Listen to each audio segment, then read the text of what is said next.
Getting back to something you brought up before, Dolores, you asked how we behave in face of a tragedy. Mhm. And needless to say, especially in this world as it is today, tragedy is quite a bit of what we cover. You react to tragedy just as everyone else does. Your first thought when you see something happening, if it is in progress at the time, is whether or not you can help. Yeah. You think as a person before you think as a photographer. I was cruising Brooklyn. I was in Bedford-Stuyvesant. I was waiting for a light to change, and I happened to glance up, and I saw flames, behind a window.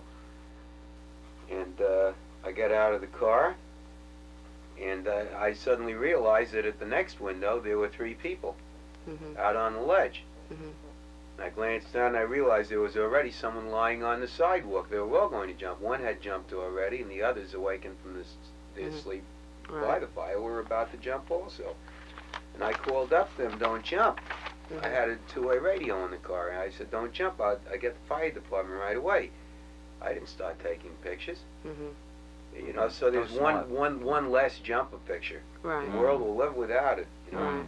But you think in terms, if there is some way that you can help, whether it's an injured person or someone who's about to do something, you think as a person first. If there is no way that you can alter what's taking place, of course you function as a journalist and you record what is taking place. Right. That's the name of the game. How do you determine, who determines that the public wants to know? How do the Daily News determine who the public wants to know about? Well, the editors have conferences, and every day, and sometimes several times a day, they shape the next day's paper. They're constantly updating and deciding what stories deserve priority, what pictures deserve priority, what's important and what isn't important. How do they determine who they're going to zero in on? There may be, there are times when you have a flood of things happening, and there are times when nothing is happening. So how did they determine that? Well, let's leave Jacqueline out of this for a change. Give me somebody. How do they determine who is the person that we're interested in? Because a lot of these people I read about, I don't even know who they are and couldn't care less. You see, there again, that's up to the picture editor. He confers with the managing editor and with the top editors, and they decide, what is worth the space, and what should have priority, on any given day. And most of the time they're pretty much on target. I think they put an awful lot of importance. They attach a lot of importance to reader response. Yeah.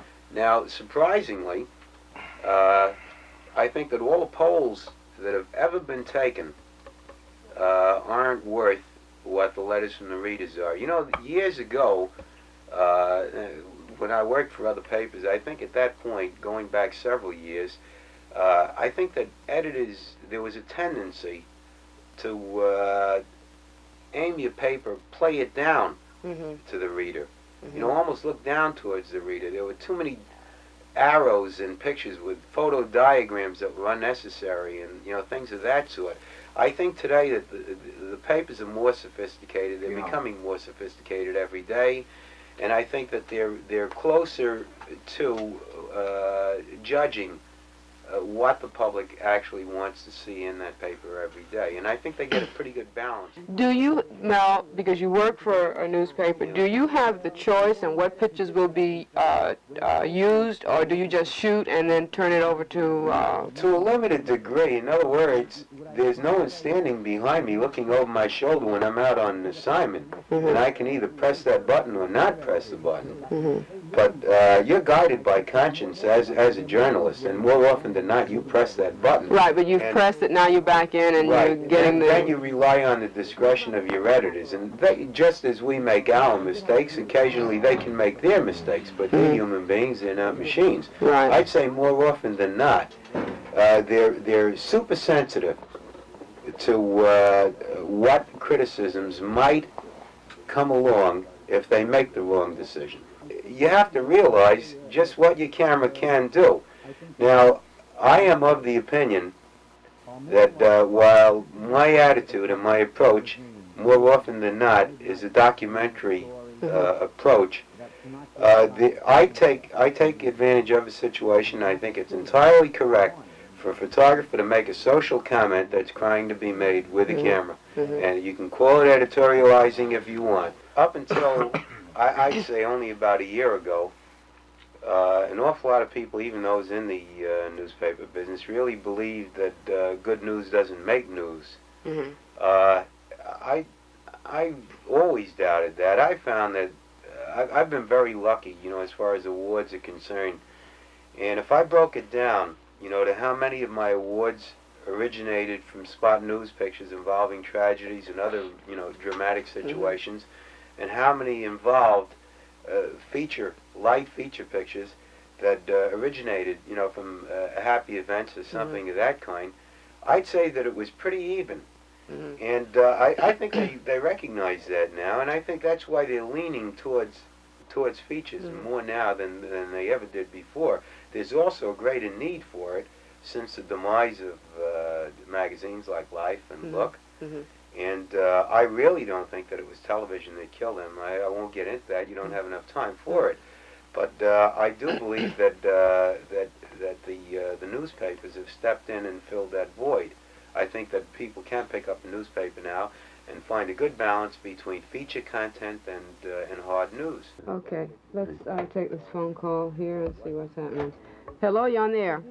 I'd like to know why tragic events, personal tragedies in people's lives, and I'm not talking about public officials, I'm talking about private citizens. Why is it necessary? What does it do for me as a reader? I often ask myself, why do I have to know about the woman who was raped in Queens, or the little boy who was shot to death by an uncle in Brooklyn, or countless? Well, I think you should. The right to know, the right to know extends there, and I'll tell you why. If a person, they talk about, you hear so much about trial by press. There's another side of the coin also. And if it ever reached the point where, let's say, someone's life was taken and there wasn't any way of you knowing all the facts. Now this has nothing to do with whether it was taken by a culprit or a policeman or a neighbor or what have you. If there was no way of you knowing all of the facts, the cover-up that would take place, a knowing cover-up that would take place locally could take place nationally and internationally. We've seen enough of that. We reflect. We don't, we don't create. We reflect.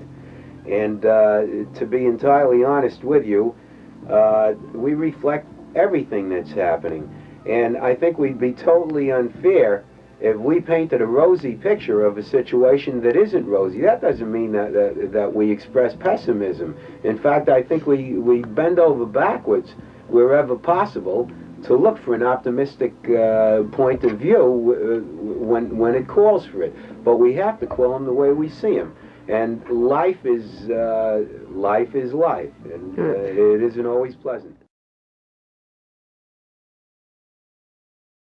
I tell you this, 20 years after you make your first picture, you'll still get the same kick out of seeing that picture in the paper.